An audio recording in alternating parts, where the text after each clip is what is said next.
여러분 안녕하세요. 여의도 너머TV 닭간다. 오늘 화요일 경민정의 닭간다 시작을 해보도록 하겠습니다.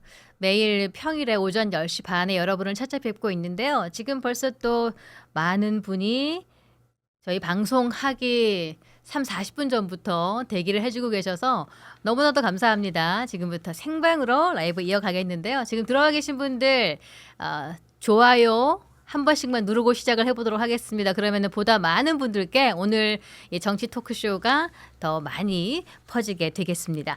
오늘 정치 뉴스를 까볼 분들을 모셔보겠는데요. 먼저 두 분 소개하겠습니다. 이동학 전 민주당 최고위원님 그리고 주이삭 개혁신당 현 최고위원 두 분 어서 오십시오. 안녕하세요. 안녕하세요. 네. 반갑습니다. 한 분 더 오셔야 되는데 지금 장해찬 최고가 주차를 했다가 차를 빼달라 그래가지고 차를 지금 빨리 이동 조치를 하는 상황이에요. 그래서 조금만 늦겠습니다. 이 앞에 스케줄하고 좀 빡빡해가지고 조금만 양해해 주시면 얼른 도착을 해서 함께 어차피 오늘 뭐 저 개혁신당 특집인데 네.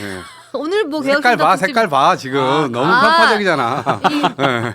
저는 그런 생각 해본 적이 그래? 없는데요. 이거 무조건 예, 이거 개혁신당이지. 굉장히 되게 시뻘건 게 이거 국힘 아닙니까? 이 정도 되면은 여기 지금 여기에 질세랑 이동학 최고께서는 텀블러. 시퍼런 네. 텀블러를 들고 다니시고 꼭 이런 식으로 티 내셔야 되겠습니까? 아니 붉은색도 있는데 네. 그거 쓰니까 사람들이 안 좋게 보더라고요.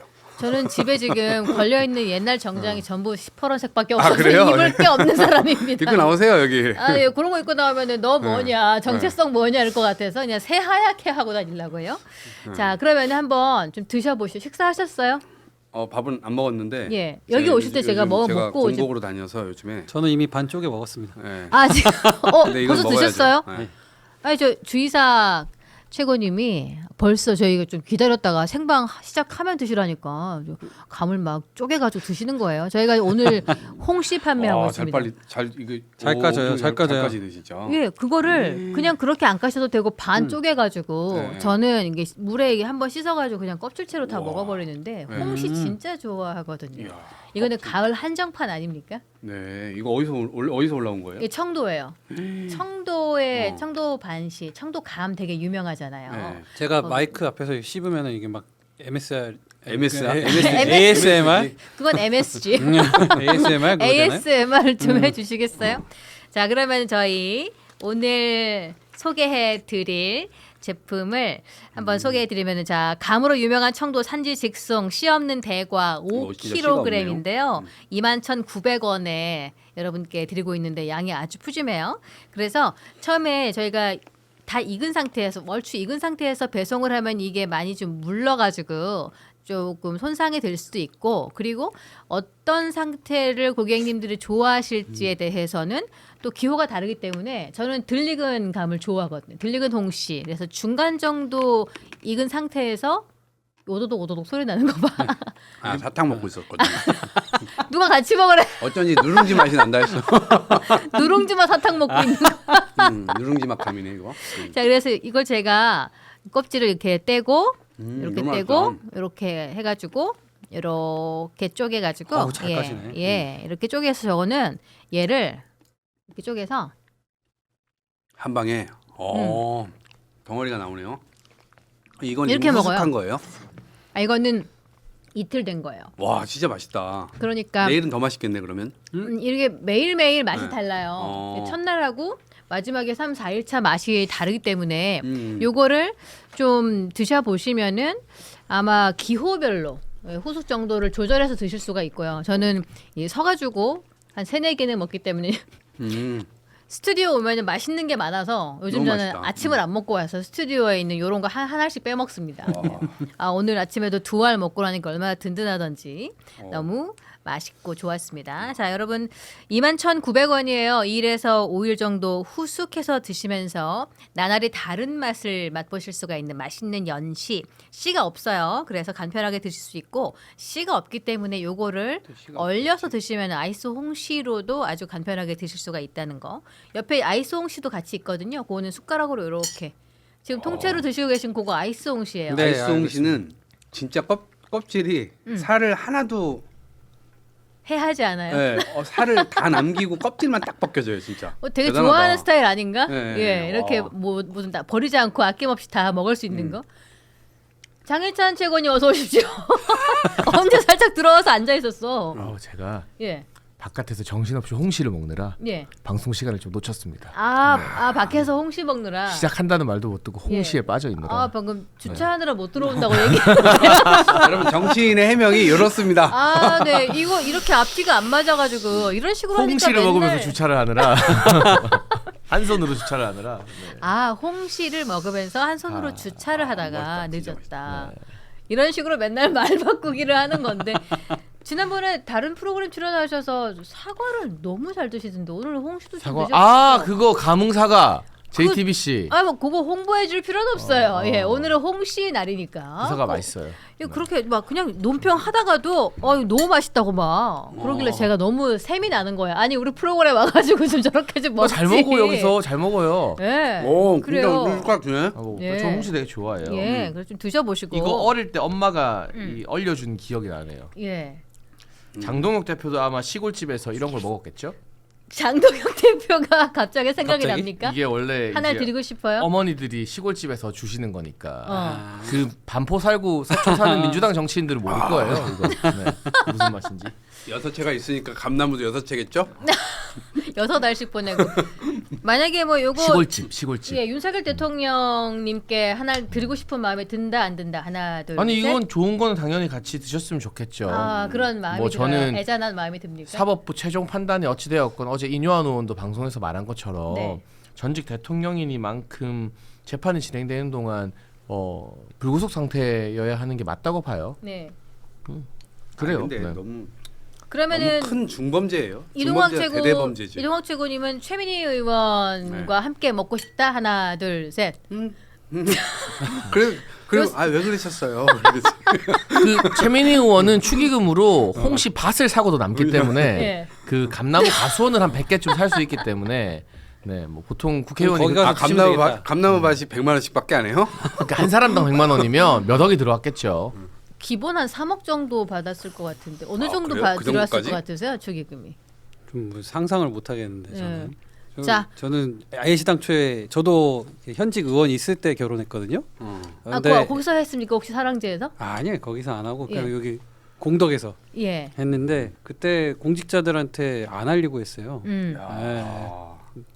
그렇게 해서 해도 나름대로 그렇게 막 기초 의원 신분일 때 네, 결혼한 거예요. 네. 기초 의원도 알리지 않고 결혼을 하는데. 그랬구나. 아니 주희삭 최고위원은 자료가. 어렸을 때부터 제가 봤는데 네. 그래도 공명심이 있고 약간 공심에 대한 이 마음이 있는 정치인이에요. 이런 공심이 있는 정치인 이 네. 홍씨 누구랑 먹고 싶다. 하나 둘 셋. 우리 와이프. 지역 주민이라 줄 알았어. 지역 주민과 와이프 누가 우선이에요? 하나 둘 셋. 와이프. 예. 가족이 가장 최우선입니다. 무조건. 예. 가정 건사가 안 되면 정치하는 게 쉽지 않아요. 저는 막 이준석 뭐 천하람 이런 거 나올 줄 알았는데 예. 방송을 좀 못하네. 예. 의미가 없잖아. 이준석 당대표하고 차은우하고 누가 더 잘생겼어요? 차은우가 잘생겼죠. 야, 방송 잘하네. 이재명 대통령이랑 차은우랑 누가 잘생겼어요? 차은우가 잘생겼죠. 네. 그래. 그럼요. 여자랑 비교를 해야 되나? 네. 김혜경 여사하고 장원영 누가 낫습니까? 장원영이 좋죠. 저러니까 아무데도 못 가는 거예요. 예. 안규령은 이재명이 낫다고 하니까 부대변인 간 거고. 예. 최민희 위원장이랑 이거 못 먹겠는데 이거. 왜 먹을 수 있어요? 왜 그랬어요? 그러니까 상식적인 사람이면 동학이 형처럼 어디 못 가는 거예요. 여자 연예인 누구 좋아해요? 저 연예인 특히 좋아하고 이런 성격이 아닌데요. 예. 그런 가지지 못하는 것에 관심이 없어요. 그래서 가질 수 있는 명품을 선택하는 겁니까? 제 돈 주고 제가 사는 거. 네. 내돈 내산. 좋습니다. 자, 감도 내돈 내산 할 수 내돈 있습니다. 내산 21,900원. 이거 맛있습니다. 네. 진짜 내돈 맛있네. 내산 21,900원을 하나 다 먹었네. 선택해 주시고요. 지금 세 분이 다 순삭해 주셨습니다. 야, 근데 아니 오늘 왜 이거 2개밖에 안 났어요? 더 옆에 있잖아요. 이거 드세요. 드려요? 그래요? 이렇게 하면 내가 가만히 저기는 있을 줄 알아? 이거 몇 개? 20개 여기다 20개 놓고 저희는 2개씩 주고. 네. MC가 던져 주겠지 않을까? 형, 그 없이 산 티 좀 그만 내세요. 2개 먹었으면 됐지 방송 중에. 그래요. 여러분 가지지 못하는 걸 탐하지 말고 가질 수 있고 먹을 수 있는 홍시선생께 주시면서 오늘 여러분께 들을 수 있는 들을 만한 얘기, 들으면 참 도움되는 얘기, 정치판에 꼭 없어서는 안 될 세 분의 존재 모시고 이야기를 나눠보도록 하겠습니다. 자, 첫 번째 이야기 한번 가보도록 할게요. 지지율 얘기를 해보겠습니다. 자, 이재명 대통령의 국정 지지율 조사가 새롭게 나왔는데 리얼미터가 에너지경제신문에 의뢰를 했습니다. 지난 20일부터 24일 전국 만 18세 이상 유권자 2,519명을 대상으로 조사를 했는데요. 국정수행 긍정평가가 51.2%인데 이게 취임 이후에 최저치에 근접했다라는 평가가 나오고 있습니다. 자, 그러면은 이게 부동산 대책이 좀 영향을 미친 것인지 우리 장희찬 최고부터 말씀을 좀 해주시겠어요? 그렇죠. 아무래도 리얼미터 관계자도 부동산 대책 탓이 크다. 근데 그나마 이제 외교 일정이나 코스피 때문에 더 떨어지는 걸 막았다라고 하고 있고 네. 오늘 아침에 이제 CBS랑 KSOI가 서울 지역 주민 800명 대상으로 여론조사한 걸 보면 부정이 긍정을 초월했어요. 긍정이 한 47밖에 안 나와요. 네. 부정이 49고. 그러니까 이게 서울의 민심이 사실은 전국 민심의 어떤 가장 중요한 중심축이라는 점을 고려해 보면 네. 심각한 사인이거든요.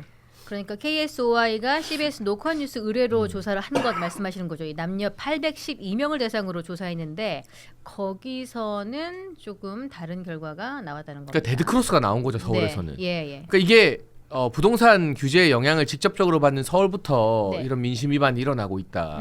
이거 다음 순서 이제 경기도로 번지거든요. 음. 서울 경기도에서 부정이 긍정 초월하면 그냥 끝난 거예요. 음. 근데 정권 지금 4개월 차입니다. 네. 그러니까 뭔가 엄청난 정치적 사건이 있었던 건 아니잖아요. 네. 예를 들면 윤석열 정부는 초반에 이준석 당시 국민의힘 대표와의 갈등 등 이 정치적 사건 때문에 막 풍파가 있었다면 이재명 정부가 지금 뭐 정치적 사건이 있진 않잖아요. 그러니까 순전히 부동산 정책에 대한 무능 등으로 외교 안보 정책에 대한 무능, 관세 협상 실패라는 무능, 그러니까 무능 하나만으로 정치적 사건 없이 이 정도로 지지율을 빨리 까먹는 것도 대단히 어려운 일이고 기록적인 일이거든요. 네. 근데 이건 이제 시작에 불과하다. 제가 늘 말씀드리지만 대한민국은 이사철이라는 게 존재하는 나라입니다. 3월이 이사철이에요. 애들 학기 맞춰서. 네. 그러면은 12월, 1월에 계약해야 돼요. 그때 이제 그 서울과 경기도 주민들은 다 뚜껑 열릴 거예요. 이사 갈 수 없는 상황. 전세가 씨가 마르고 다 월세가 돼 있고 월세값이 폭등되면 네. 평범한 집안에서 아버지 직장 생활하고 뭐 어머니 맞벌이해도 월세 200, 300, 400 내야 되면 못 살아요. 근데 그게 힘들죠. 이제 현실이 돼 있거든요. 예, 예. 그러면 연초에 지방선거 앞두고 그 이사철 계약 시즌에 지지율 더 뒤집어질 거예요. 제가 장담하는데. 그러니까 이건 이제 시작에 불과하다. 코스피 4천 가지고 아무리 쇼를 해도 노무현 정부 때도 코스피가 184% 예. 어마어마하게 올랐잖아요. 근데 노무현 정부 부동산 정책 때문에 완전 망했잖아요. 예. 결국 우리 몸에 더 와닿는 건 소수의 부자들이 돈놀이하는 주식시장보다는 당장 내가 살아야 되는 주거 문제나 물가 문제가 훨씬 더 민감하거든요. 예. 그런 부분에서 실패를 하고 있기 때문에 저는 계속 내리막길을 갈 수밖에 없다고 봅니다. 이동학 최고도 좀 부정적으로 보는 측면이 솔직히 있는 겁니까? 민주당에서는 어때요? 긴장해야죠. 예. 긴장해야 되고 제가 지난주에 대전 집에 갔더니 네. 어머니께서 네. 그냥 얘기하시더라고요. 아니 그래도 사람들이 집을 살 수 있게 해줘야 되지 않니? 근데 이거는 사실은 반은 맞고 반은 좀 틀린 얘기거든요. 어떤 면에서? 근데 이미 그러한 홍보, 그러니까 야당에서의 공격이 약간 먹혀 들어가고 있는 거라고 봐요. 그러니까 사실 산다면 실수요자들은 살 수는 있어요. 네. 조금 번거로워지긴 했으나. 근데 어쨌든 사람들의 인식선에서는 그런 식으로 그냥 작동하고 있는 거예요. 네. 그러니까 약간 어머니는 뭐 아들이 민주당이니까 그래도 우호적으로 민주당 이재명에 대한 우호적인 마음이 있으신 분인데 이제 그렇게 넌지시 얘기하는 걸 보니 아, 이 야당의 홍보가 좀 먹혀가고 있는 거구나 이런 생각이 하나 들었고, 두 번째는 부동산 정책 자체의 느낌보다는 네. 약간 고위직들의 발언이 네. 예, 아, 굉장히 부동산 관련 불씨를 철학가. 당겼잖아요. 예. 그래서 이상경 차관 물러나기도 했고 그랬는데 네. 이제 그러한 문제가 오히려 더 사람들의 민심을 좀 요동치게 만든 측면이 있지 않을까? 근데 그럼에도 불구하고 어쨌든 이 부분들까지 다 고려는 했을 거예요. 이 정책을 던졌을 때 이것이 A 방향, B 방향, C 방향으로 튈 거다. 이거는 예측을 다 했을 것이고 그걸 감안한 채로 이걸 던졌다고 봐요. 그러면 이런 문제 제기가 있다고 하는 것도 다 예측을 했다면 이것을 후퇴하기에는 안 되죠. 그래서 오히려 전 밀고 나가야 된다라는 생각이 들고 이것을 오히려 더 후퇴한다면 오히려 더 큰 효과가 있을 거예요. 이게 주의석 최고가 보시기에도 그러면 이왕 이렇게 된 거 여론은 그러하지만 뭐 이상경 차관은 사퇴했고 이 안은 계속해서 밀고 나가서 조금 부동산 가격을 어떻게 지금 현재 요동을 치고 있더라도 계속 해나가는 게 맞다고 생각하시는 거예요? 일단 리얼미터 조사 결과를 저번 이전에 했던 거랑 비교를 해보면 네. 잘 못하고 있으면 고정인데 그 잘하고 있으면서 잘 모르겠다로 한 1% 정도 이렇게 이동을 한 수준이에요. 그러니까 이 사이에 그 계속 부동산 규제나 정책은 있었는데 네. 여기에 대한 평가는 이미 잘 못하냐 잘하냐 어느 정도는 좀 특히 잘 못하면 고정이 된 상태예요. 이미 제가 봤을 때. 근데 아까 우리 장희찬 최고께서 말씀하신 것처럼 앞으로 있을 일들로 인해서 더 지지율이 요동칠 거라고 저는 보고 네. 이 밀고 나가잖아요. 밀고 나가는 그 순간부터 계속해서 이제 뭐 정리되는 게 없으면은 파생되는 일들로 인해서 지지율이 쭉쭉 나락으로 떨어질 거라고 저는 생각합니다. 특히 이제 그 이사철 아까 말씀하신 대로 네. 전월세 계약을 하려고 하는데 대출이 안 돼요. 아까 뭐 실수요자는 된다고 우리 이동학 최고께서 말씀하셨는데 네. 저같이 이제 최근에 애도 둘째도 임신해가지고 이제 집 좀 조금 넓은 데로 혹은 엘리베이터 있는 집으로 저 지금 엘리베이터 없는 다세대 주택에 살거든요. 아 그래요. 근데 자녀 키우시면서. 네, 엘리베이터 있는데 집으로 이사 가고 싶은데 돈이 확 드는데 그 정도 돈이 없거든요. 그럼 대출을 받아서 해야 되는데 대출 규제를 최대한으로 해놨단 말이죠. 엘베가 있는 빌라와 없는 빌라는 얼마나 차이가 있나요? 한 1억 원 차이는 나는데 근데 그거는 동네에서 그 이재명 대통령과 민주당은 뭐라고 해답을 내놨는지 아세요?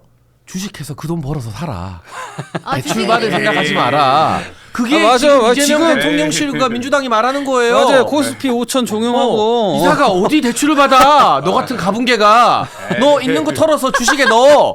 그래가지고 코스피 오르면 그 돈으로 이사가 어디 대출 받아서 이사가 현금으로 이사 가야지 라는 게 최근 1, 2주 사이 대통령실과 고위 당국자와 민주당 정치인들이 했던 말이에요 이게. 근데 윤석열 정권 때는 코스피 지수가 바닥을 기던 게 왜 이렇게 몇 달 만에 4천이 넘어요? 그러니까 이제 그거는 비교 대상이 될 수가 없죠. 그거는 이제 국제 경기 왜냐면 그리고 유동성 뭐 이런 것들이 있죠. 이거는 이재명 대통령이 끌어올린 코스피가 아니라 이재용 회장이 끌어올린 코스피죠. 근데 아무튼 그러니까 코스피 올라가는 거는 전 나쁘다고는 보지 않아요. 예. 좋죠. 그런데 제가 아까 말한 것처럼 대한민국 역사상 코스피가 제일 많이 오른 정부가 노무현 정부예요. 예. 근데 부동산 정책 제일 실패했기 때문에 처참한 지지율로 막을 내렸잖아요. 그 이재명 정부가 지금 코스피만 가지고 와 우리 잘한다 하고 있다가 부동산이나 이런 것들 지금 제가 들어보니까 저 주희삭 최고위원이 서울과 경기도에 사는 제가 봤을 때 30대 되게 평균 네. 딱 평균 청년의 삶인 것 같아요. 예. 근데 그 평균의 청년들이 엘리베이터 있는 집으로 이사 가고 싶고 내가 앞으로 벌긴 버니까 대출 받아서 잘 갚으면서 나도 아파트 한번 살아보고 싶은 욕구를 죄악시하면서 막아놓고 실질적으로는 이제 애 둘이고 하면은 청약을 통해서 내 집 마련을 하거든요. 그렇죠. 대한민국 사람들이 내 집 마련하는 제일 좋은 루트가 청약이에요. 근데 이제 당첨돼도 못 사. 맞아. 왜? 청약 중도금 대출을 40%로 막아놨으니까. 그러면 청약을 누구만 할 수 있다? 현금 돈 있는 60% 사람. 이상 가지고 있는 금수저들만 할 수 있다. 이래놓고 실수요자는 우리가 안 막았다 하면 옆에 있으면 바로 저런 청년들이 정치인이니까 참는 거지. 일반 실수요자한테 바로 싸대기 맞는 거예요. 이거는. 당첨돼도 대출이 안 돼서 아예 같이 눈물을 못해요? 머금고 포기했다는 포기하고 기사가 막 팔아야죠. 나와요. 분양권 팔아야죠. 와, 이 사태가 이렇게 벌어지고 있는데. 아니 근데 예측 못했던 건 아닐 거고 예. 지금 그것까지 다 예측을 했을 거예요. 예. 그리고 지금 당장 어쨌든 불이 붙고 있는 상태이기 때문에 네. 이 정책의 불가피성에 대한 설명들을 하고 있는 것이고 만약에 그런 것들을 다 용인해서 결국 지금의 정책을 내지 않았다면 네. 결국 불이 더 커지게 번지는 거 아니에요. 여기서 네. 예측을 해서 내놓은 대안이 있으면 좋겠는데 대안이 없어요. 그 근데 토호제 전체 그냥 다 지정해버리고. 그러니까 이런 거죠. 약간 같이 조금만 버텨보자. 얼마나 죄송하지만 버티면은 될것 같으세요, 어쨌든 이거를? 정권도 이것에 대해서 민심이 이반될 것이라는 것을 예측하면서도 이게 훨씬 더 큰 이반이나 혹은 더 큰 고통을 가져올 거라고 생각을 하기 때문에. 근데 일단 이 정책은 내년 말까지가 시효예요. 일단 내년 말까지입니다. 내년 말까지요. 내년 말까지 유지가 되고 지금 네. 방금 말씀하신 대출과 관련돼서는 어제 조치가 다시 나왔는데 이게 이제 대출을 갈아타려거나 혹은 대출이 더 필요해가지고 금리를 좀 낮은 곳으로 이전하려고 하는 사람들 그런 사람들도 원래 규제 대상이었는데 네. 미세하게 그런 건 다 조정했습니다. 그래서 이제 가능하도록 했어요. 근데 청약 대출은 여전히 묶어놨고요. 네. 방금 말씀하신 건 대환 대출 이제 묶었다가 욕을 엄청 처먹으니까 대환 대출만 푼 거고. 감이나 먹어라. 청약 대출은 여전히 묶여 있어요. 그러니까 저는 청약을 받거나 생애 첫 주택을 구매하는 사람들한테 대출 규제가 있을 이유가 뭐냐? 은행이 알아서 하게 해줘라. DSR 기준으로. 네.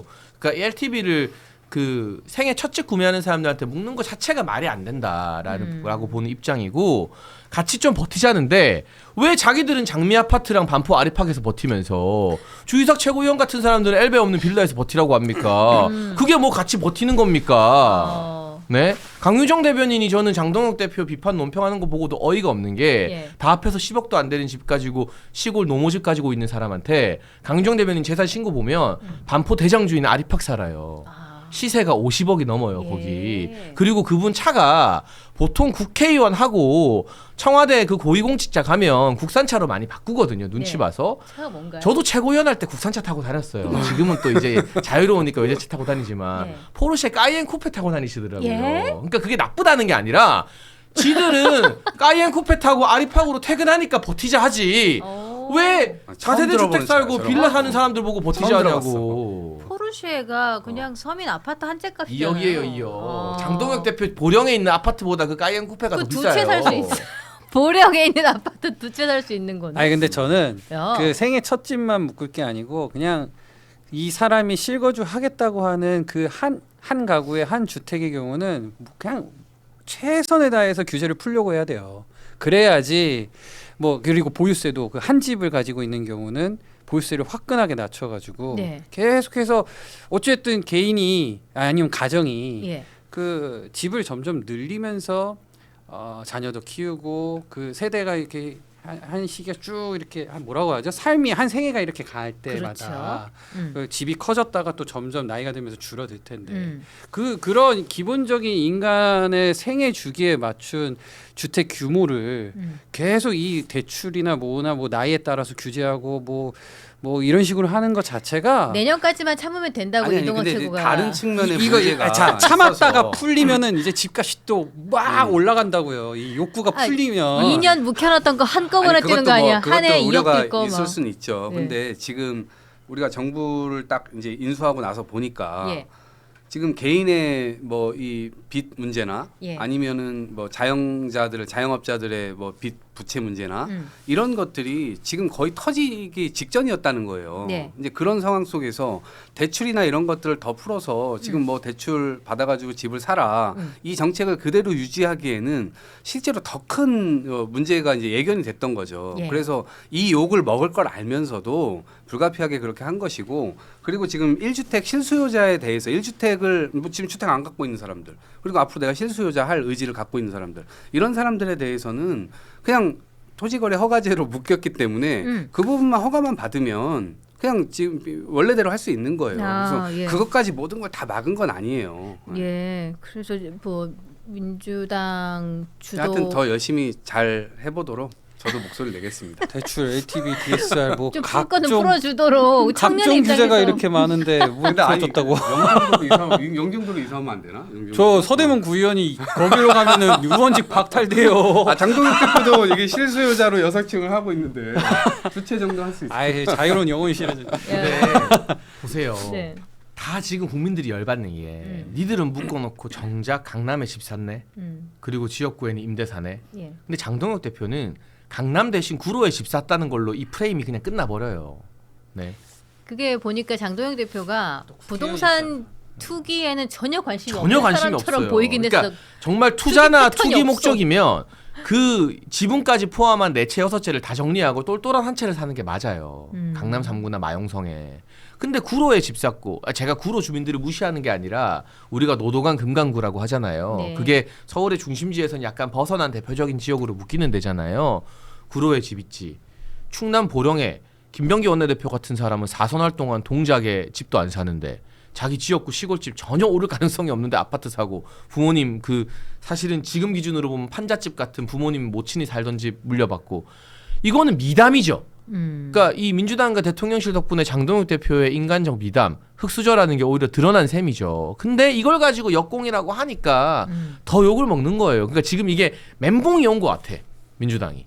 이게 그러면은 그 내용을 장동혁 대표의 뭐 소유한 집 내용을 또 민주당에서 또 파악한 상태에서 아니 6채를 들어갔을 어떻게 거 아니에요. 실수요라고 얘기를 할 수 있어요. 근데 요거는 개수로만 접근을 한 것 같고요. 근데 그거 아니라는 말을 하고 아니요, 있으니까. 그러니까 지금 하더라도. 동학이 형도 예를 들면 별장이 5개인 거 아니에요. 동학이 형도 별장이라니요. 제가 별장 설명해 다섯 드릴게요. 아. 구로에 사는 집, 예. 지역구 집, 그리고 여의도 앞에 오피스텔, 그리고 어머니한테 물려받은 그 예. 시골 판잣집, 예. 그리고 나머지 2채는 처가 쪽으로부터 10분의 1 상속 지분인 거예요. 그거는 처가 식구들이 다 사위, 며느리, 딸 이렇게 10분의 1씩 장인 장모님이 돌아가시면서 상속해 준 거예요. 그 지분이에요. 네. 자기 소유 집이 아니라. 예. 그걸 해서 6채를 하는데 근데 저는 알고 있어.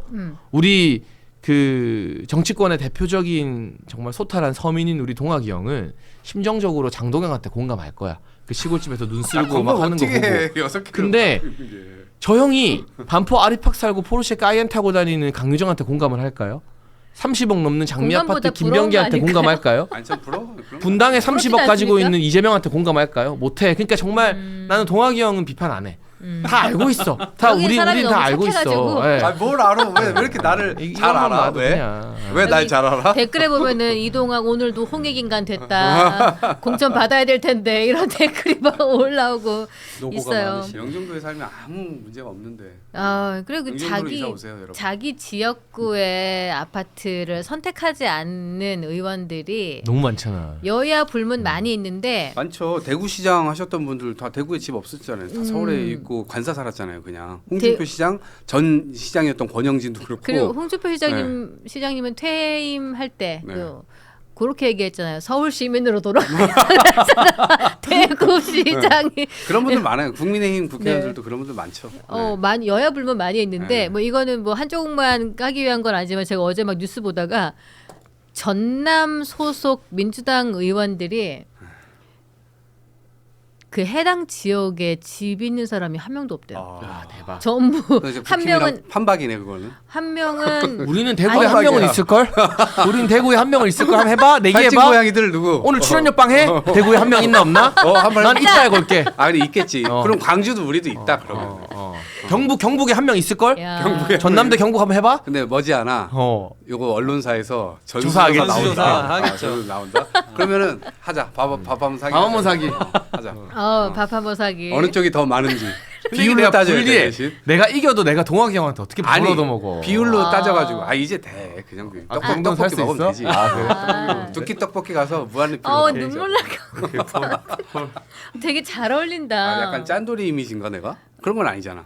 그 서민 이미지가 아, 서민 굉장히 이미지. 강한. 좋은 거예요. 형. 짠돌이 좋은 아닌데 거야. 없는데도 막 퍼주는 사람 있잖아요. 근데 이래놓고 영종도에 막 아방궁 차리고 살 수도 있어. 알고 보니 막 80평 저렇게 사는 거야, 속다는 척 80평 하는데 영종도. 영종도 갔는데 집에 막 자쿠지 있고 막 사우나 열심히 사는 사람. 거기서 씨가 하고 막 그러고 살 수 있어. 막. 자쿠지 씨가.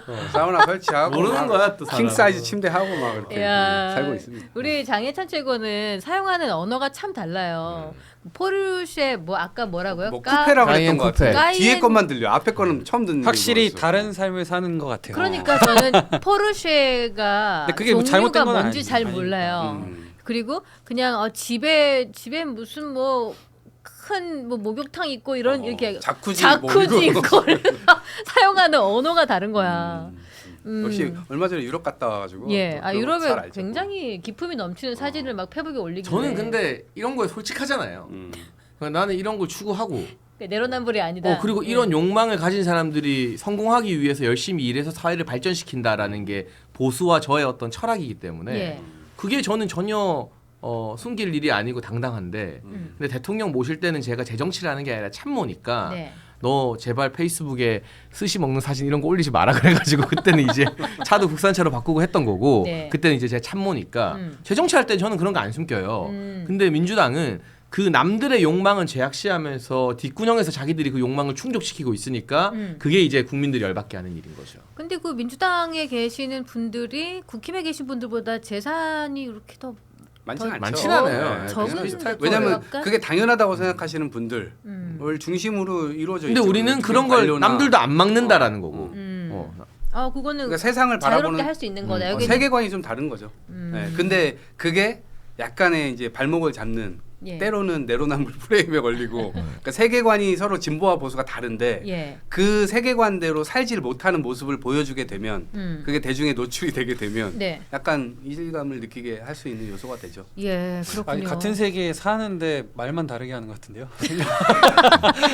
몰라 나는 맞아. 이제 그 레벨까지 주의삭 최고위원 말이 맞는 것 같아. 나 아주 호감이네 오늘. 네. 처음 어디 보는데. 나가가지고 그쵸? 아 처음 봤대. 아니, 오늘 세 번째 보는 거예요. 아 죄송합니다. 본인이 청년 최고위원 나올 때 음. 그 서울시의 지방 의원들한테 인사하러 왔을 때. 아 그 치킨집에 아. 호프 그때. 그리고 예전에 윤석열 대통령이 그 당 대변인들 예. 다 호출해가지고 얘기 듣겠다고 할 때. 아 젊은 대변인들. 네, 그때. 아 맞다. 그때 주의사책을 굉장히 좋게 평가했다고 하시. 아니 그게 하신 거 아니고 아니에요? 저희 동네에 잘 계신 안다. 분들이 아, 동네에 계신 분들이 어디 당 행사 갔다가 국민의힘 당 행사 아, 갔다가 거기서 장해찬 최고위원 만나서 서대문의 주의사 잘 안다고 막 이러니까 장해찬 최고도 저도 잘 압니다 이렇게 얘기했다는 그러니까 내가 거예요. 되게 좋게 이야기를 했을 거예요. 그렇게 어. 얘기했다는 그러니까 거예요. 전 직접 뵌 기억은 막 좋은 이미지가 없는데, 있었구나. 네, 그때 청년 의원으로 예. 왜냐면 저희 부모님이 서대문에 워낙 오래 사셨어가지고. 그래요? 네, 근데 어디에? 그건 나중에 말할게요. 부모님 어디 살았는지를 방송에서 깔 수는 없으니까. 네.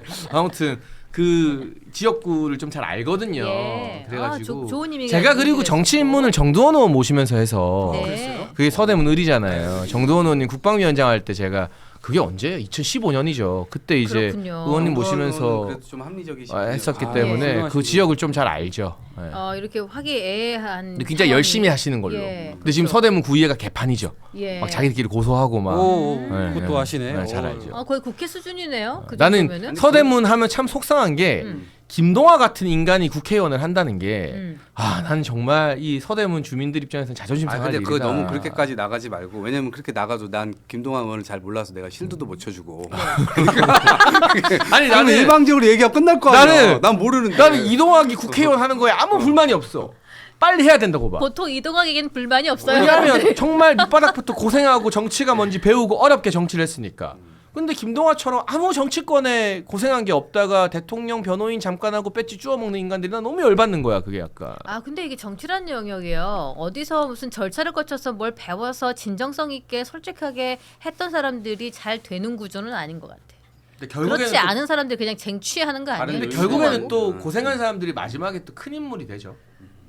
그 사람이 찐인데 큰 인물이 되거나 사라지거나 둘 중 하나인데 둘중 하나. 보통 사라지고 그런 빈도가 좀 높긴 하죠. 사라지는 제가 빈도가. 지금 22년, 23년 정치권에 있었는데 예. 수없이 많은 사람들이 사라졌어요. 예. 네. 이렇게 살다가. 네, 그 두 예. 선택지면 그래도 100% 많이 아니야? 버티고 있는 거야 지금. 오래 버티고 있는 거야 지금. 지금 그래서 상당히 오래. 약간 20대 제가 초반부터. 중간에서 보기에는 굉장히 차분하고 뭔가 청렴한 이미지. 여기는 굉장히 토탈하고 솔직한 이미지, 진취적인 이미지 이런 거예요. 그래서 저는 오늘 압수수색 당할 생각으로 살거든요. 네, 그래도 오늘 압색해도 나올 게 없을 통장과 거. 지불, 컴퓨터를 다 털린다 생각하고 살거든요. 이런 분들이 좀 정치권에 더 많이 해주시면은 좋겠는데. 털어도 아무것도 안 나올 거예요. 막 쓰레기 소각장 사진 나오고 막 컴퓨터에. 그래서 여기 왜 그렇다는 갔어? 자, 그런 가운데 영종도 홍보대사 이동학님 다음 공천 민주당에서 못 받으면은 보수로 넘어오라 이런 얘기 하시면서 도박사님이 후원의 슈퍼챗을 보내주셨습니다. 아유, 고맙습니다. 예, 고맙습니다. 도시까치님께서도 후원 슈퍼챗을 보내주셨습니다. 자, 고스들의 정치해부쇼 닭간다. 이제 다음 이야기를 좀 해보도록 할 텐데요. 에이펙 얘기를 해보도록 하겠습니다. 근데 에이펙 주간을 맞아서 정쟁을 중단하자라는 이야기를 했어요. 정청래 대표가 이렇게 제안을 했는데 국힘 입장은 어떻습니까? 지금 기사 난 걸 보면은 이게 박수현 민주당 수석 대변인이 무정쟁 제안 화답에 감사를 표한다 이런 식의 메시지를 냈단 말이에요. 웃기지도 않습니다. 화답한 겁니까? 네, 웃기지도 않아요. 네, 뭐 그러니까 어떻게 된 거예요? 이 정쟁 전문 정당인 민주당에서 이게 에이펙 핑계로 김현지 덮고 싶은 거죠.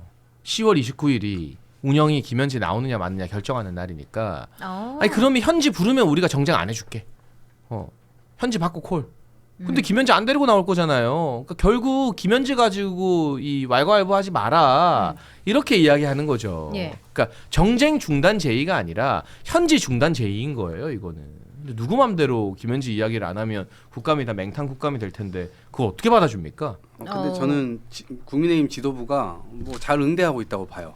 잘 응대했어요. 그러니까 뭐 이제 그럴 뉘앙스를 좀 풍겼거든요. 실제로. 왜냐하면 국감 저는 이제 뭐 나와야 된다고 보는 입장입니다. 김현지 실장이 나와야 된다 그런 입장인데 네. 만약에 안 나온다 하더라도 저는 국감 이후에도 언제든지 부를 수 있어요. 왜냐면 운영이라는 게 상임위가 계속 열리는 거 아니에요. 네. 그러면 계속 그거를 정치 쟁점화 해가지고 국민의힘이 무기로 쓸 수 있는 거거든요.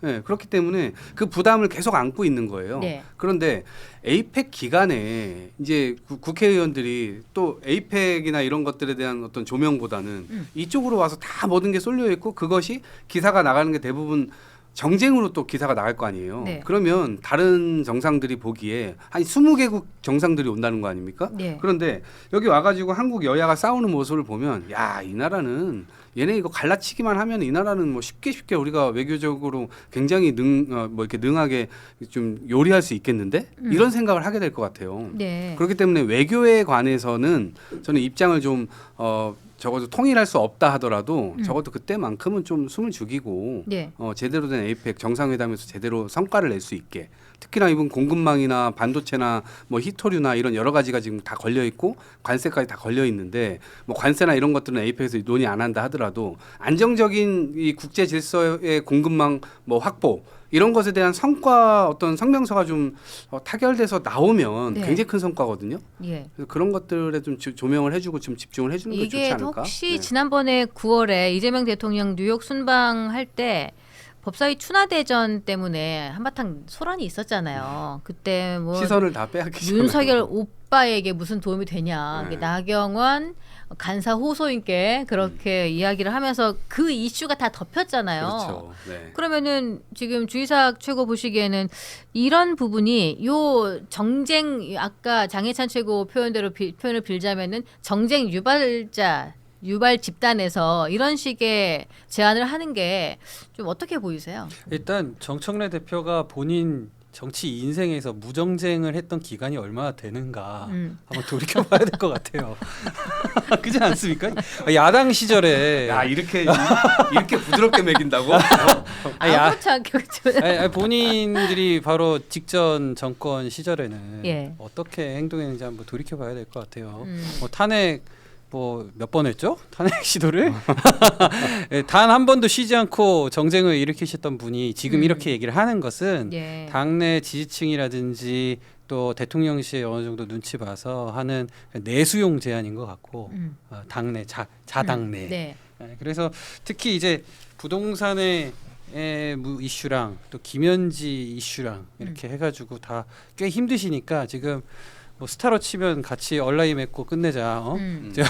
같이 잠깐 우리 무승부하지 않을래 이런 제안을 하는 건데 되겠습니까? 그리고 다른 나라들 정상들 만났을 때 우리 국민 입장에서 네. 다 그 정상이 어떻게 우리랑 협상하는지 거기에만 보지 외국 그 외교 정상들이 와가지고 그 나라 뭐 국회나 이런 것들 사실 크게 신경 안 쓸 거예요. 우리도 미국 뭐 상원 하원 이슈 이런 거 별로 신경 안 쓰고 외교할 텐데 그런 부분에서는 큰 틀에서는 예. 물론 디테일하게 접근할 때는 중요하겠지만요. 네. 그러니까 그러니까 우리 아까 저기 장희찬 최고께서 말씀하신 것처럼 뭐 받고 이런 식으로 해야 하는 게 정치지 그런 거 없이 그냥 우리 무승부하지 않을래 이러면은 듣겠습니까?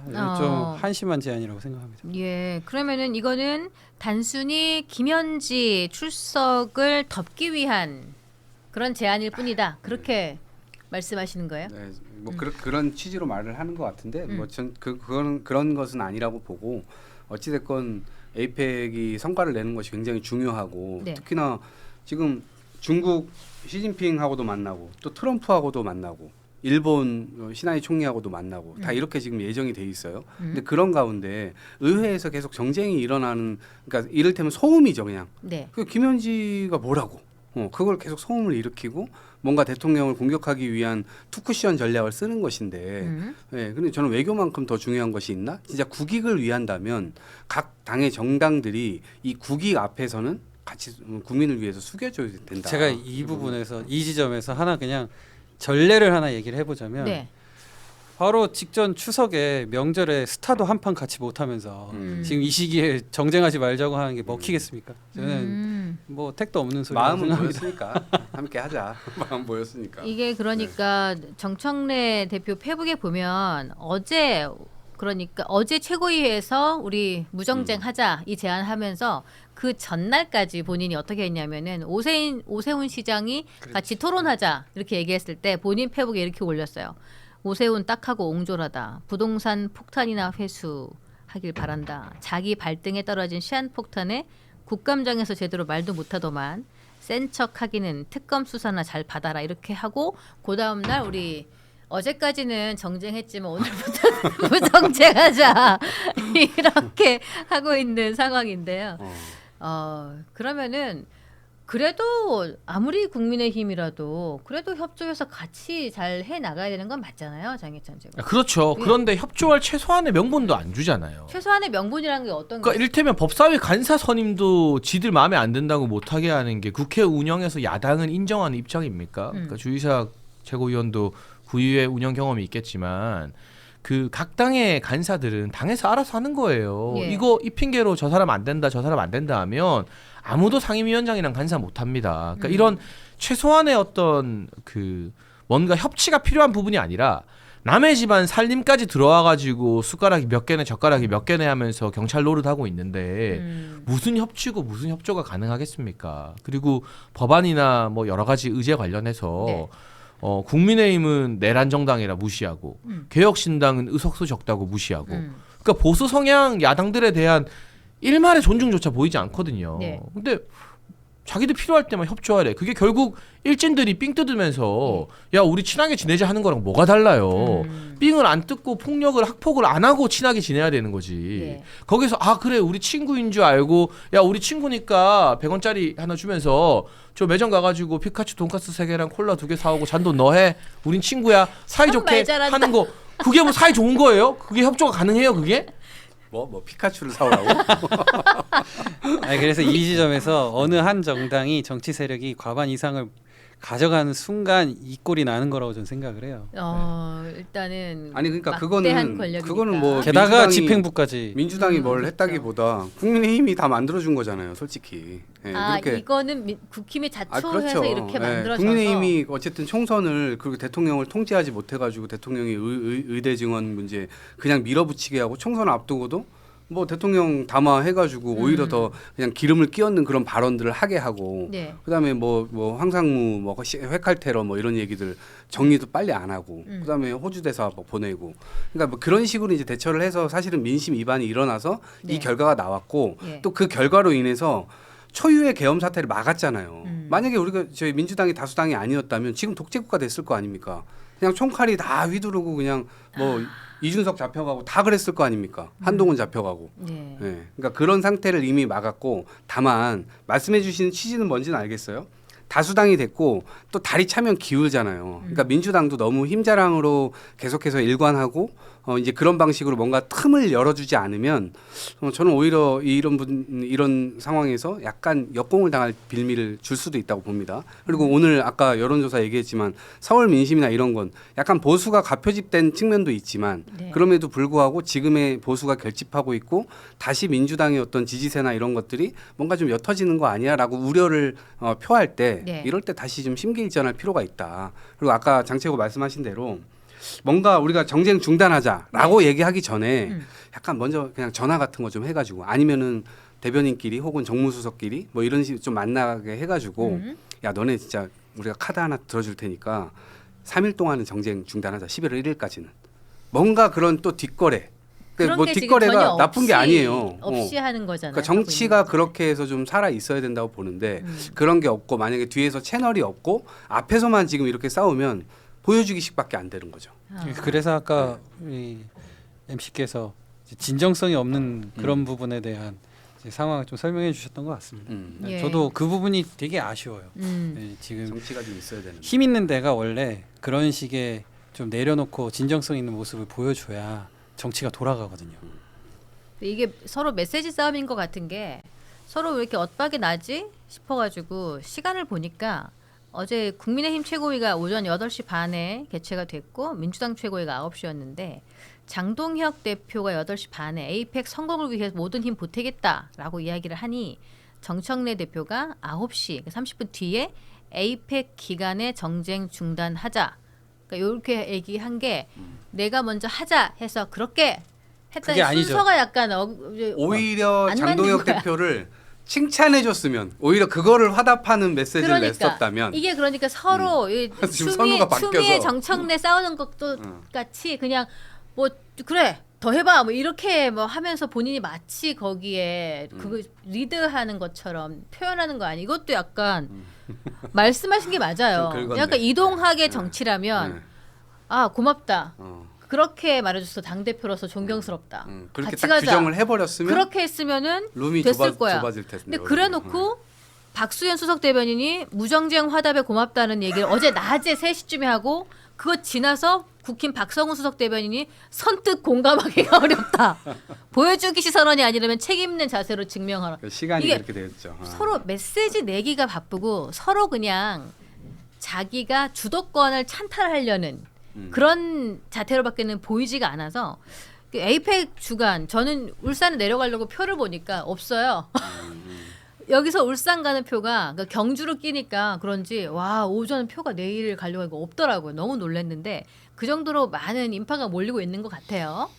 그래서 이게 전 국민의 관심이 집중되고 있고 그리고 세계적인 이목이 집중되고 있는 상황이니까 우리나라에서 이 국가적인 이 행사를 잘 치러내서 좋은 서기의 성과를 거둬내 주길 바랍니다. 장도영 최고 네. 장해찬 최고 보시기에는 이 관세협상 타결까지 이어질 걸로 보이나요? 여기 딱 온 김에 근데 안보실 3차장이 좀 어렵다고 했잖아요.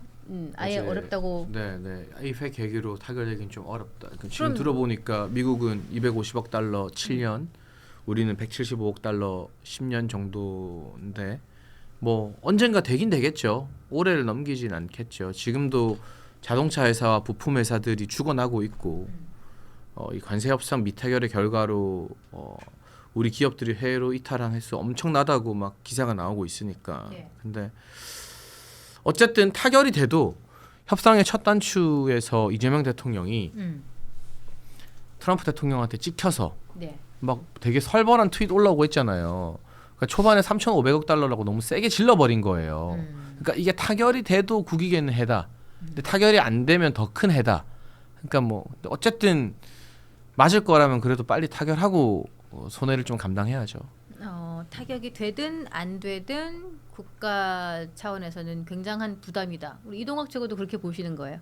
저는 이제 타결 속도전에 너무 민감하게 하지 않았으면 좋겠다. 왜냐면 지금 미국은 어쨌든 나는 서명할 준비 끝냈다. 네. 250억 불 딱 질러놓고 지금 이거에 서명 안 하면 너네 탓이지. 이제 네. 이렇게 하고 있는 거란 말이에요. 근데 미국 입장에서도 지금 중국하고도 싸우고 있는 상황에서 아주 우호 동맹 국가인 한국하고도 이게 제대로 이게 결과를 내지 못하면 조지아주부터 시작해가지고 걔네들 역시도 타격이 있어요. 네. 네, 그렇기 때문에 저는 이것을 속도전에 매몰돼가지고 뭐 이 에이펙 안에 해야 된다, 혹은 뭐 몇 월 달 안에 해야 된다 이렇게 이제 정해놓고 시작을 하면 네. 당연히 우리가 수세적으로 갈 수밖에 없어요. 그래서 한국은행에서 이거 저희 뭐 예산이나 이런 것들을 다 모아보자 한 게 150억 달러에서 200억 달러라는 거예요 해마다. 근데 네. 얘네는 250억 달러를 질러놓으니까 50억 달러의 갭이 생기잖아요. 네. 이거는 죽었다 깨나도 우리가 지킬 수가 없는 거예요 네. 현실적으로. 그러니까 175억 달러를 얘기하고 있는 건데 만약에 이 정도 선에서 미국이 아이 그래 이 정도로 하자라고 하면은 뭐 협상이 되는 것일 테고 만약에 그 이상을 하면은 우리는 할래야 할 수가 없는 상황이니까 그것에 대한 이제 설득은 이미 미국도 된 것 같고, 그래서 뭐 다른 측면에서의 어떤 접근 또 다른 것들에 대한 이야기가 또 오갈 수가 있겠죠. 약간 시간이 쫓기지 않았으면 좋겠다. 트럼프가 워낙에 아부하는 거를 좋아하니까 아부를 한 가지 더 해볼 수, 그러니까 아부를 좀 더 떨어볼 수 있었는데 우리가 일본한테 뺏겼어요. 다카이치가 트럼프를 노벨 평화상 후보로 추천하겠다고 언론에 이렇게 공표를 해버렸어요. 그건 빼앗긴 것이라기보다 우리가 우리도 할 수 있는 거죠. 그거라도 네. 먼저 했었어야 되는 거 아닌가? 아, 그래 지난번에 얘기했잖아요, 한번. 피스메이커가 돼달라. 그거는 그냥 내가 말한 거고 네. 추천을 공식 국가에서 네. 추천을 탁 해주면 뒤로 다 얘기했대요. 아 네. 진짜 죄송합니다. 더러워서 못 해먹겠어요. 예, 외교를 진짜 안 네. 입고 와서 못 해먹겠어요. 아 그렇습니다. 에이펙 얘기 좀 해봤고요. 이제 남은 시간 동안 다른 이야기, 다른 이슈 하나 더 좀 짚어보죠. 사법개혁 이야기 해보도록 하겠습니다. 대통령의 재판 중지법까지 거론되고 있는 상황인데 이게 민주당이 대법관 증원 등 5대 사법 개혁안을 발표했는데요. 재판 소원, 법 왜곡죄, 당론 추가 이걸 당론으로 추가하고 거기에 법원 행정처 폐지도 검토하고 뭐 대통령 재판 중지까지 추진을 한다. 이게 굉장히 사법개혁 전선이 지나치게 넓어지고 있다는 우려가 있습니다. 이 부분에 대해서는 우리 주희석 최고는 좀 어떻게 보시는지. 정청래 대표께서 무정쟁 기간으로 하시자고 했는데 바로 정쟁 유발 버튼을 눌렀다. 이렇게 봅니다. 사법 체계 무너뜨리려는 발언 나오는 거 보고 와 이게 확실히 역시나 민주당 아니냐 이런 생각이 좀 들었고요. 개인적으로 제가 민주당 의원님들 중에서 우리 김용민 의원께서 제일 좀 눈칫밥이 없으신 것 같아요. 좀 답답합니다. 좀 이따가 해야 되는 이야기를 지금 예. 했다. 무정쟁을 해야 되는데. 그러니까요. 지금 뭐 당 대표 방향성이나 뭐 대통령실에서 원하는 바가 예. 있을 텐데 그 당인이라면 어느 정도 그 방향에 동의하고 행동을 해야 될 거 아니에요. 그런 발언들을 내놓는 것 자체가 이게 그냥 개인적으로 개인 정치만 하시면 될 분인 것 같아요. 뭐 그렇다고 이제 이분이 얘기하는 게 어쨌든 강성 지지층을 대표해서 얘기하는 걸 테니까 민주당 내에서 향후에 강성 지지층들을 어떻게 관리하느냐 이게 더 중요할 것 같고요. 네. 어느 정도까지 사법 체계를 무너뜨리려고 하는 시도를 하느냐, 어느 정도까지 강성 지지층의 발언을 어떤 마음들을 떠받들려고 할 거냐, 자기 통제가 될 것이냐 저는 좀 회의적이긴 하지만 민주당에서 좀 정리를 잘 해주셔야 되지 않을까 생각합니다. 근데 이거는 저간의 사정이 있어요. 네. 그러니까 송석준 의원이 이 서울 고등법원장이 국회에 왔을 때 물었어요. 이재명 대통령의 재판이 진행되냐 안 되냐. 그러니까 이론적으로는 진행될 수 있다. 이론적으로는. 그리고 불가능한 거 아니다. 예. 이렇게 얘기를 했거든요. 고등법원장이. 그렇죠? 그러니까 이거는 할 수도 있다는 얘기잖아요. 그러면은 헌법 84조 논쟁을 다시 할 수밖에 없는 거예요. 대통령의 불소추 특권이라고 하는 것은 단순하게 뭐 대통령이 뭐 죄를 용서해 주자 이런 의미가 아니고요. 5년 동안 5천만 국민의 삶을 통할해야 되고 국정을 운영해야 되고 근데 그런 사람이 재판을 왔다 갔다 한다? 그러면은 다른 나라에서 볼 때 야, 저 나라 대통령은 저렇게 재판 왔다 갔다 하는 사람이네. 그 국가 위신에도 안 좋고요. 당연히 국정을 24시간 365일 몰아서 당연히 그 부분에 대한 집중력도 발휘를 해야 되는데 재판 받으러 왔다 갔다 하면은 국정이라고 하는 게 그러면 자기도 재판 재판 방어권을 위해서 네. 여러 가지 생각들을 또 하게 될 거 아닙니까? 그럼 국정농단이 또 될 수도 있는 거예요. 그러니까 굳이 공력을 그런 방향으로 쓰여지지 않도록 헌법 84조가 대통령의 불소추 특권을 딱 명시를 하고 있는 거거든요. 네. 그래서 재판을 멈추는 거예요. 그 기간 동안. 근데 고등법원장이 국회에 와가지고 이론적으로는 할 수 있다 이렇게 얘기를 한 거예요. 그러면은 이게 또다시 그 해석 논란으로 가게 되면 공력이 또 낭비가 되니 그래서 민주당에서 이미 지금 법사위에 이미 계류가 되어 있습니다. 그래서 이 불소추 특권 이게 대통령 이 재판 중지에 관한 법이 이미 계류가 되어 있는 상태이고 네. 이것은 뭐 오늘 나온 얘기가 아니고 어제부터 이미 있었던 얘기였기 때문에 이거를 차후에도 논의가 또 논란으로 되지 않도록 명확히 하자. 이것은 이재명뿐만 아니라 차후에 당선되는 대통령 모두에게 당연히 적용되는 거고요.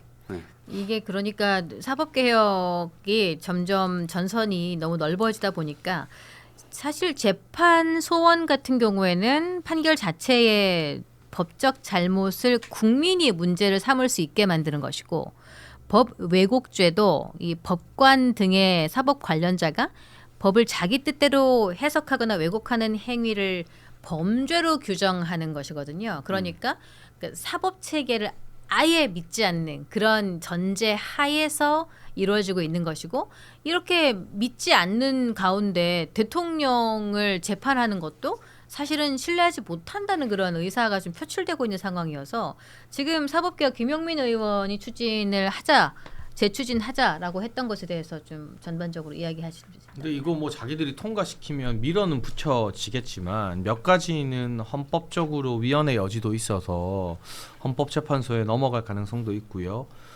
지방선거 앞두고 민주당의 주요 이제 전선이 사법 개혁이 되면 선거에는 악영향을 끼칠 겁니다.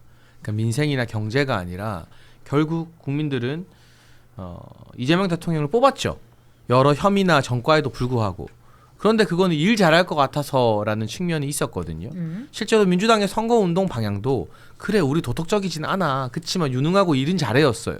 그러면 일을 잘해야 될 거 아니에요. 예. 근데 뽑아놨던 일을 잘하는 게 아니라 그 부도덕함과 불법 여부를 가리기 위해서만 온 에너지를 쏟는다면 국민들이 반드시 회초리를 들어 심판할 거고 저는 이런 것들이 국회 협치나 여러 가지 민생 법안, 경제 법안 통과를 가로막는 허들이 되어서는 안 된다.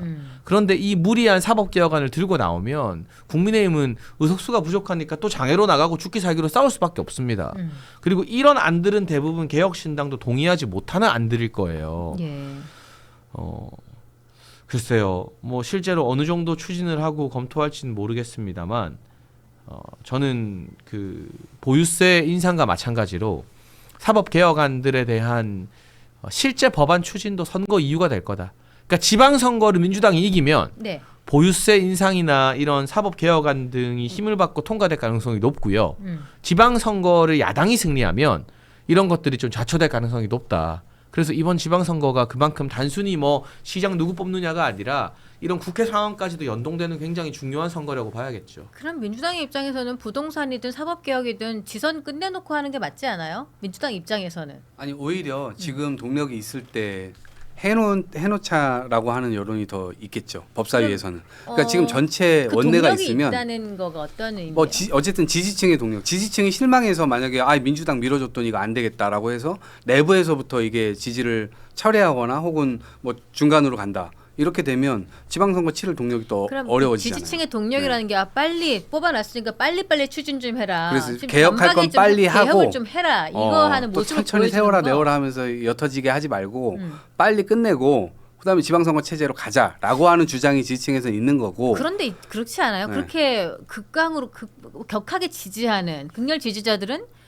막 잔소리하고 득달같이 얘기를 하더라도 혹시 이게 조금 늦어져도 이 사람들이 갑자기 국민의힘을 지지하진 않아요. 그렇진 않죠. 근데 네. 중도에서 이렇게 조금 천천히 가면서 국가 발전 도모하는 그런 거 얘기해주고 또 야당도 좀 배려해주고 같이 협치하는 모습 보여주면 거기서 더 편안함을 얻고 신뢰를 얻게 되잖아요. 그래서 그거 어느 걸 선택하느냐의 차이 아닌가? 맞아요. 그래서 저는 능수능란함이 필요하다. 네. 그래서 시끄럽게 막 사람들한테 우리 이거 할 거예요, 저거 할 거예요. 근데 그게 그냥 정치적 공격이라면 뭐 유의미한 타격을 줄 수는 있겠죠. 네. 사법부가 어쨌든 위축되고 네. 특히나 법의 국제 뭐 이런 거 나온 거는 지기현 판사가 어쨌든 70 몇 년의 이 사법 역사상 윤석열에게만 딱 적용해가지고 윤석열을 풀어주는 이런 결과를 내니까 사법부시 심해진 거 아니에요. 예. 왜 아무에게도 적용하지 않다가 그 사람만 유독 적용을 했을까요? 이제 그런 부분들이 있다 보니까 판사도 그럼 잘못할 수 있는 거네. 절대자가 아니고 신도 아니네. 그러면 이 사람들이 잘못했을 때는 어떻게 해야 되지? 견제를 도대체 뭔 수단으로 하지? 이런 것에 대한 이제 근본적 질문이기 때문에 네. 일리는 있다고 봅니다. 그런데 선거가 지금 사실 너무 가까이 있기 때문에 이런 것들을 하려면 사실 능수능란하게 그런 명분을 좀 쌓아가면서 해야 돼요. 아 그러면 지금 네. 사법개혁 김용민 의원이 제시한 이 대통령 재판 중지법 재추진 이 재추진 발언 지금 시기에 적당했다고 생각하세요? 그러니까 하려면 저는 연내에 해야 된다고 보는 거죠. 아, 왜냐면 올해 내년 안에 해야 6월에는 된다고 생각하시는 내년 거예요? 6월에는 그러니까 예. 진짜 할 마음이 있다면. 예. 근데 지금 제가 듣기로는 네. 원내가 전체적으로 크잖아요. 예. 근데 이제 법사위가 이렇게 있고 예. 딱 상임위별로 딱 있잖아요. 근데 법사위는 사실 지금 약간 통제가 좀 잘 안 되는 그런 민주당 전체에서 자기 팔 자기 흔든다 그러죠. 민주당 전체에서 예, 이제 그래서 약간 송재가 안 된 경우라고 보는 겁니까? 이게 정리 안 약간- 되고 그냥 발언 나온 거예요. 이게 원내 전체하고 소통하고 뭐 이렇게 대통령실하고 소통하고 유기적으로 막 이렇게 돌아가는 것 같지가 않고 예. 약간 두 발 정도 지금 앞서가고 있다라는 이제 평가들이 좀 있더라고요. 내부에서 예, 보니까. 주기사 측은 보시기엔 사법개혁 요 발언, 요 민주당 내년 지선에 긍정적일까 부정적일까? 당연히 부정적이고, 음.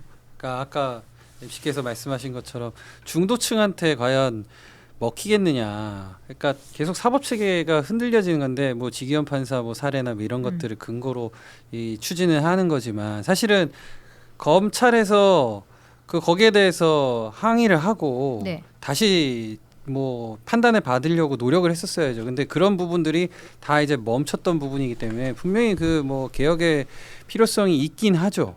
근데 그런 여러 가지 절차들이 없이 진행됐던 거기 때문에 그걸 무조건 판사나 재판에 이게 책임을 지게끔 하려고 하는 거가 네. 좀 너무 앞서 나가고 과하다. 그런 지점이 있다고 저는 보고 네. 사실 그만큼 지금 이 헌법에서나 이게 재판 중지 대통령에 대해서 뭐 불소추 특권이라고 하지만 재판을 중지를 하는 거가 안 해도 되고 해도 되는 그런 해석상의 여지가 있다면 이거 진행을 해도 진짜 이제 헌법재판소 갈 거고 결국 헌법재판소에 가서 만약에 안 좋은 결과 민주당 입장에서 안 좋은 결과 나오면 지방선거 그냥 망하는 거예요. 제가 봤을 때. 그러니까 앞서서 이거를 추진할 이유도 없고 이거 가지고 더 군부를 때울 필요도 없는 게 정무 판단으로 맞는데 그럼에도 불구하고 먼저 하겠다 그러면 해놓고 평가받겠다는 거잖아요. 그러면은 뭐 지방선거는 내놓은 거라고 저는 생각합니다. 네, 민주당의 지선의 악재가 될 수 있는 사법개혁 드라이브를 지금 본격 추진하려고 하는 게 좀 부정적으로 보이신다는 거고. 자, 지금 저희가 아까 사담을 조금 했기 때문에 이 아이템 하나 간단히 하고 맞춰드릴게요. 자, 아이템 한 개만 더 볼게요. 그러면 제가 장해찬 최고 계실 때 여쭤보고 싶은 게 있어서 자, 조금 전에 사법개혁이 민주당에 좀 불리하게 작용을 할 거다라는 이야기를 주셨어요. 그런데 지금 국민의힘에서는 어떤 언어까지 써가면서 내년 지선을 준비하냐면 장동혁 대표가 지금 시작해야 할 건 제2의 건국 전쟁이다. 이렇게까지 선포를 했단 말이에요. 그래서 제2의 건국 전쟁 지선 꼭 이길 전사를 내보내야 된다. 이렇게 이야기를 했단 말이에요. 꼭 이기려면 뭘 해야 되겠어요? 국민의힘에서? 뭐 일단은 국민의힘은 야당은요. 기본적으로 정부와 여당의 실정을 먹고 사는 존재입니다. 그건 어쩔 수가 없어요. 그러니까 이 반사이익을 근데 잘 받기 위해서는 네. 하나로 좀 뭉칠 필요가 있죠. 네. 야당이 분열하고 힘없는 정당이 분열하면 대패한다는 게 지난 총선 등으로 여실히 드러났기 때문에 단일 대우를 강조하는 것 같고요. 일단 이 지방선거가 제가 앞서 말한 것처럼 장동혁 대표의 인식도 저와 비슷한 것 같은데 서울시장 뽑고 부산시장 뽑는 선거가 아니다. 그러니까 이 지방선거에 서울을 잘 발전시키고 경기도 뭐 발전시키고 부산을 발전시킬 그 행정부, 지방행정부의 수장을 뽑는 단순한 선거의 의미가 아니라 예. 여기서마저도 민주당이 이기면 이제 헌법도 바뀌고 저 사법개혁법안이라고 해서 대통령 다 무죄법. 네. 그리고 오늘 박찬대 전 원내대표가 뭐라 했냐면 한명숙 이재명 옛날에 유죄받은 건 다 무죄다. 국무총리가 진상규명해라. 방금 전에 그렇게 말했어요. 아, 기사가 떴습니다. 그러면 이제 대법원에서 유죄 확정받은 것들까지도 다 무죄로 바꾸겠다. 예, 예. 그러니까 대한민국의 뿌리를 드러내서 역사까지도 다 자기들 입맛대로 하겠다는 거거든요. 그러니까 그런 의미에서 이게 건국전쟁이고 체제전쟁이다. 네. 그러니까 서울에 누가 더 유능한가, 경기도 누가 더 유능한가는 평시에 우리가 선택해야 되는 기준인 거고 지금은 여기서 반타작 이상해서 이재명 정부의 길을 꺾지 않으면 네.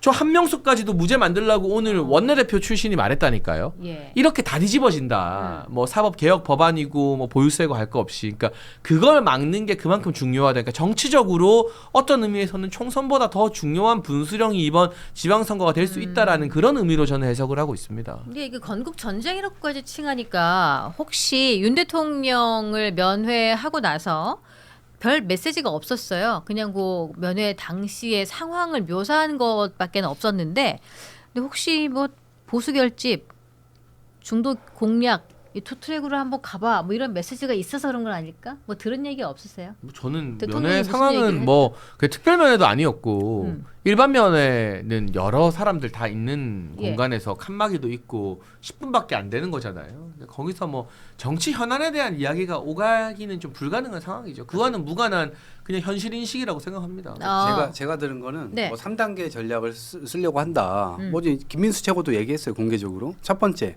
윤석열을 면회한다. 음. 그래서 지금 윤어게인을 외치는 세력들 네. 이 사람들에게 분명히 국민의힘이 당신들의 옆에 있다. 네. 이거를 이제 분명히 보여주고 두 번째가 지금 한동훈 패거리 예. 몰아낸다. 음. 그래서 이거는 도저히 같은 집안에 있을 수가 없다. 그래서 게시판 문제나 이런 것들 국감 이후에 잘라낸다.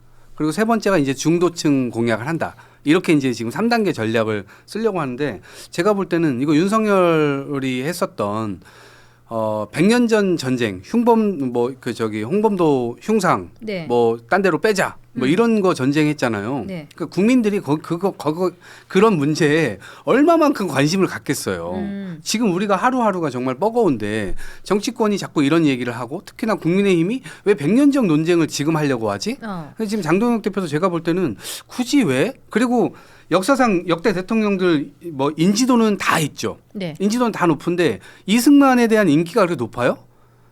정말 바보 같은 전략이에요. 이승만은 부정적 인식이 가장 높은 사람이에요. 초대 대통령이라는 명목하에 인지도가 높을 뿐이지 오히려 이 약간 보수에서 그래도 좀 인지도 있고 뭐 이렇게 지지세도 있는 사람은 박정희잖아요. 그러면 박정희 얼굴로 뭘 계속 정당을 뭘 해야 되겠습니까? 아니면 이승만 얼굴로 해야 되겠습니까? 전 이게 이해가 안 돼요. 틀렸다. 네, 아니 너무 바보 같은 전략 아니에요? 바보 같은 전략입니까? 부정적인 사람을 맨 앞에 세워놓고 이렇게 100년 전 전쟁을 하는 게 맞아요? 근데 네. 그 역사 바로 세우기는요. 네. 당장의 어떤 정치적 그 이해득실과는 무관한 거고요.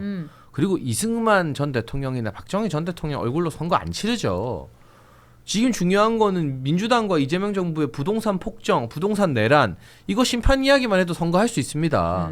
그러니까 그 영화 한 편 봤다고 우리가 이제 이승만 얼굴로 선거를 치른다 그렇지 않죠. 국민의힘 당사에는 이승만 대통령, 박정희 대통령, 김영삼 대통령의 존영에 걸려 있어요. 예. 당 대표실과 최고위원 회의실에. 그러니까 그거는 이제 민주당 같은 경우는 역사를 자꾸 자기들 입맛대로 바꾸려고 하거든요.